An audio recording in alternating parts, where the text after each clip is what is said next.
Bonjour à tous, je suis très contente de vous retrouver, enregistrer cette petite vidéo. Ça fait un moment encore une fois que je laissais passer le temps avant d'enregistrer et donner des nouvelles. Alors là, j'ai quitté la Bretagne pour arriver à Paris. Et pour ceux qui ont suivi les vidéos que j'avais laissées l'année dernière ou l'année d'avant, vous avez un peu une impression de là où je suis. Je vous laisse regarder. Donc, vous pouvez m'écrire en commentaire si vous avez reconnu cet endroit.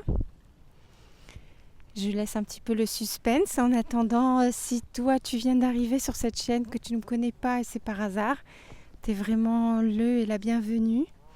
J'ai créé cette chaîne en fait qui parle de deuil. Au moment où ma sœur jumelle est décédée, c'était il y a un peu plus de 2 ans. Je suis dans ma 3e année, en fait, au début de ma 3e année. Et j'essaye de surmonter tout ça en partageant tout simplement le quotidien que je vis. J'allais dire que je survis depuis son absence et en essayant de prendre conscience de ce que je peux encore faire de ma vie aujourd'hui, malgré sa disparition et la séparation dans laquelle on est.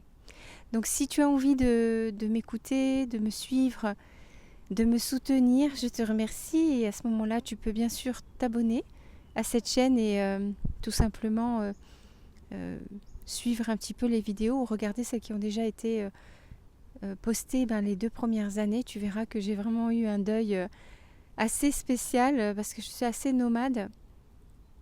Et puis, utilise l'espace des commentaires pour me raconter ton histoire et partager avec moi, mais aussi avec toutes les autres personnes qui sont sur cette petite communauté, comment ça se passe pour toi. Voilà. Et bien sûr, un pouce sur la vidéo, ça permet à d'autres personnes de tomber dessus. Donc, maintenant que j'ai fait cette introduction un petit peu longue, eh bien, je suis au bois de Vincennes. Et si tu m'as suivi depuis le début, tu sais que le bois de Vincennes est un endroit qui me touche beaucoup parce que c'est un endroit dans lequel on aimait venir, ma sœur jumelle et moi, et c'est quelque chose qui continue de me bouleverser quand je viens ici. Donc la dernière fois que je suis venue ici, c'était exactement il y a 1 an. Et depuis, je n'ai jamais remis les pieds ici parce que tout simplement, je ne suis pas revenue à Paris. Et là, cette fois-ci, de nouveau, il se trouve que le hasard fait bien les choses. Je suis hébergée chez une amie qui habite vraiment à côté. Et j'ai eu un doute en me disant « Ah, est-ce que j'aurai le courage d'y aller ?» Et en fin de compte, j'ai préféré venir à cette fin de journée. Tu vois, il est pas loin de 21h, je crois. Et c'est vraiment la fin de la journée. Et ça me rappelle exactement les moments que je vivais quand j'étais encore avec ma sœur jumelle et qu'on habitait toutes les deux dans le même appartement et qu'on venait très très régulièrement s'aérer, justement, échanger d'humeur, vider un peu nos peines et nos espoirs. Je ne sais pas comment dire, en fait, toutes les humeurs qu'on avait ici.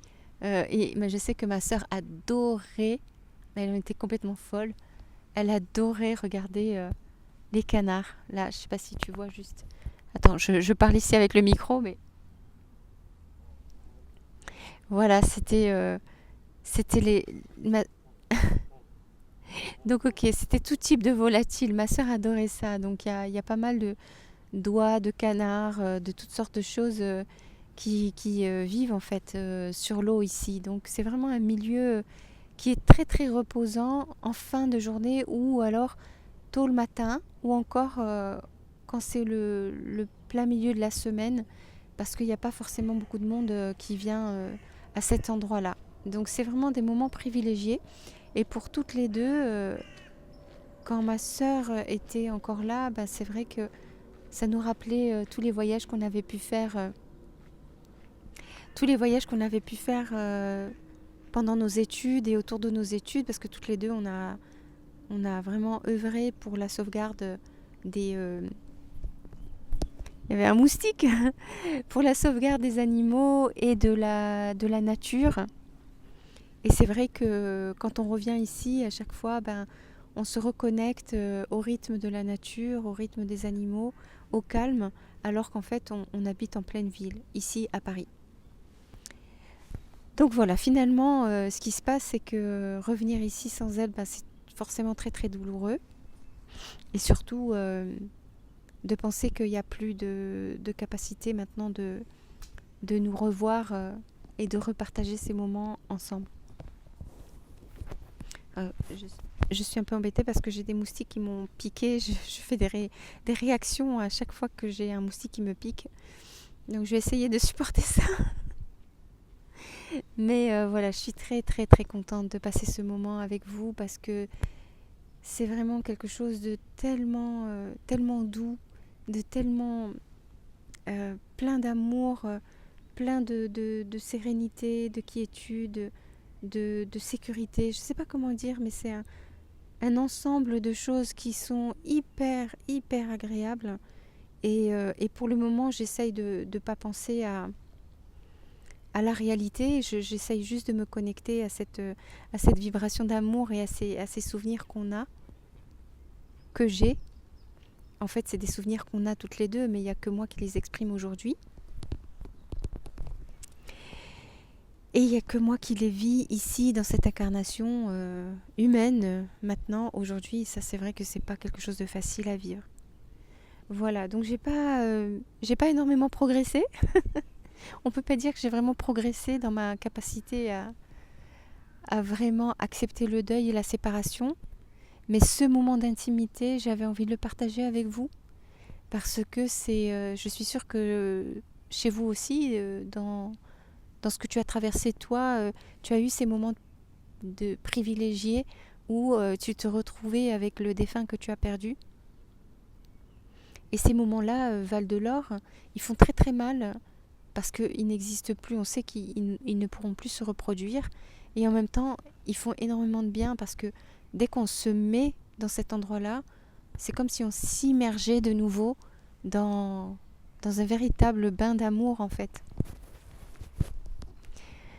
Ça me touche beaucoup. Je sais que encore aujourd'hui, tous les jours, je continue de pleurer ma sœur. Je continue d'être... c'est terrible, hein. 2 années complètes sont passées. Là, je suis dans le début de ma 3e année. Et je me dis, mais mon Dieu, mais qu'est-ce qui m'attend sur ma route en fait ? Qu'est-ce que je vais pouvoir faire pour la laisser partir, me laisser vivre moi, retourner sur le chemin de la vie avec les bons et les mauvais côtés, c'est hyper compliqué. Qu'est-ce que je vais pouvoir faire ? J'en sais rien.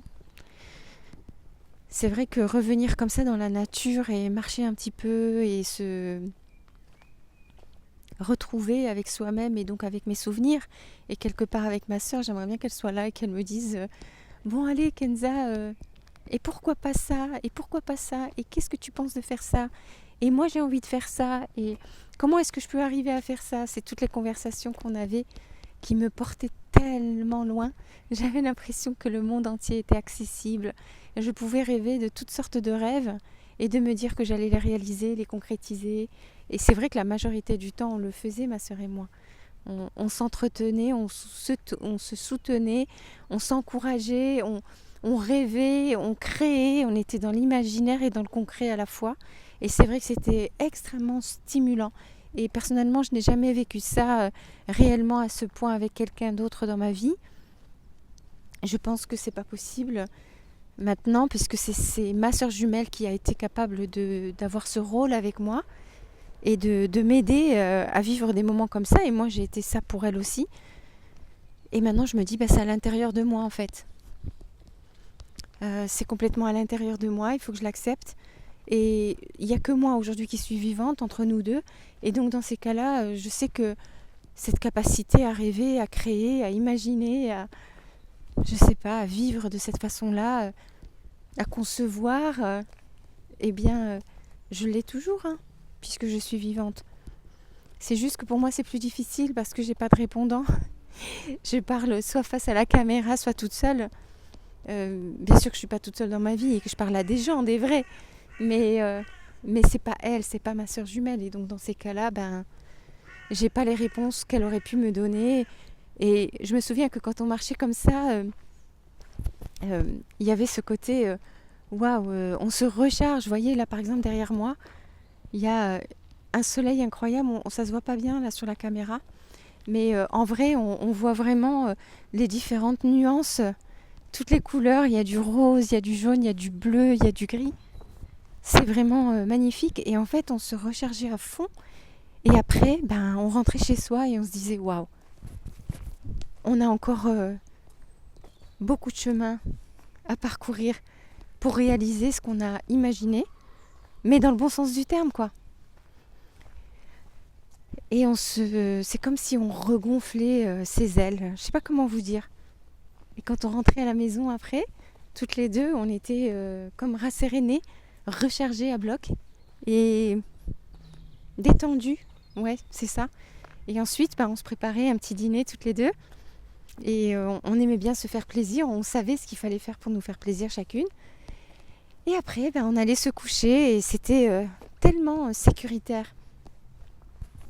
C'est vrai, on ne peut pas dire qu'on avait une vie facile sur tous les plans, mais il y avait ces petits moments comme ça qui nous permettaient vraiment de nous recharger, de sentir une profonde sécurité.